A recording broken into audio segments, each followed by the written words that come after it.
The late afternoon sun cast long shadows across Main Street as Arthur Penhaligon, a man whose wrinkles spoke volumes of a life lived simply, stood rooted outside Millie's mini-mart. His cardigan, a faded blue, seemed to blend with the twilight. In his trembling hands, he clutched a lottery ticket, the numbers blurring through a film of unshed tears. The ticket, crumpled and slightly damp from his sweaty grip, was undeniably the winner, a winning ticket that had, until this very moment, been entirely unknown to him. Arthur's eyes, the pale blue of a winter sky, were wide, with a shock so profound it transcended mere surprise.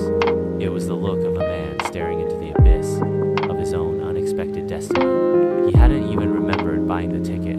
It must have slipped into his pocket during one of his infrequent trips to Millie's for his daily newspaper and a can of peaches. Now, the newspaper, a stark contrast to the warmth of the setting sun, glared a headline from its front page. Local man wins big, by mistake. The irony wasn't lost on him, though the enormity of it all was still settling.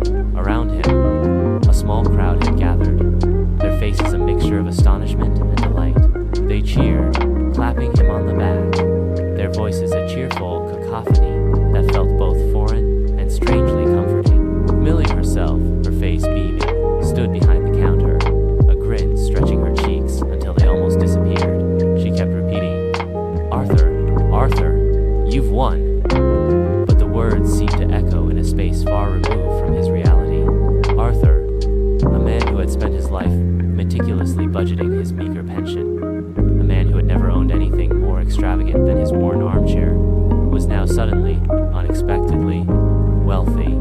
The money, the sheer unimaginable scale of it, felt less like a blessing and more like a responsibility he wasn't quite sure how to handle. He looked at his hands, still clutching the ticket, the numbers swimming before his eyes.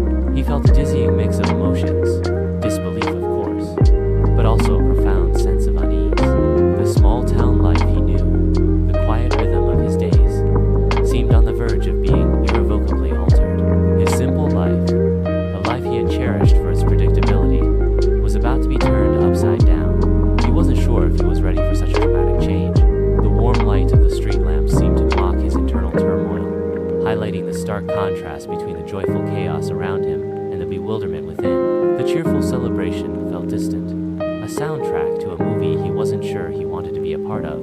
He was Arthur Penhaligon, a man who had won the lottery by mistake, and in that mistake, he had stumbled into a future he had never imagined, a future that held the promise of both immense wealth and profound uncertainty.